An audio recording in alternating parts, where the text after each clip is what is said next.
attack you based on your youth. So and what that says to me is that as youth, we can't be leaders, we can't be innovators, we can't do what we should follow. My question to you, Mr. is, as you're standing in a room full predominantly of youth, what is your response to that? I think Mr. Harper is desperately afraid that suddenly young people let's make no mistake about anything. Mr. Harper is not afraid of me.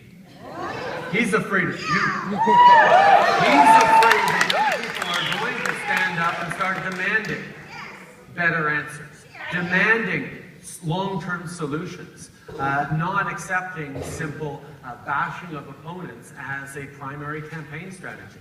And that, for me, is what is so exciting about it, because we're in a situation where, yes, we know that young people tend to vote to only about 35–40%, when seniors tend to vote to 75 to 80%. Which is possibly why there's so much more discussions about pensions and retirement and healthcare going on in our political circles than there are about education, about jobs, about the environment, about international development, about the kinds of things that young people are worried about. But for me, getting more young people to vote isn't really just about getting a few more people to vote progressively or against Mr. Harper. Oh, that's a nice byproduct. But it's about actually changing the way politics is done.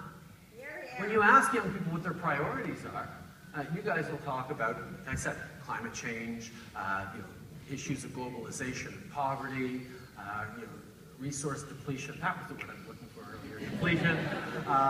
Where you're concerned about a long term that is not simply a linear extension of the short term. When someone who's got a career path and a mortgage and kids who need dentists and braces and all these, I'm approaching that soon enough. Your vision of what the long term could be is primarily a linear extension of the short term. It's like the same as the next month, but stretched out over the next 20 years.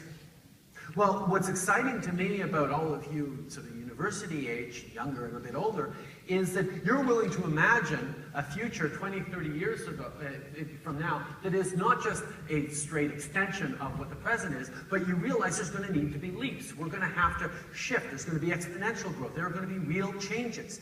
And in order to be able to have the political capital to address those changes and bring them in, we need you to be more and more involved so that the conversation can be shifted towards realer, more meaningful, more long-term engagement. And that's what Mr. Harper is so worried about.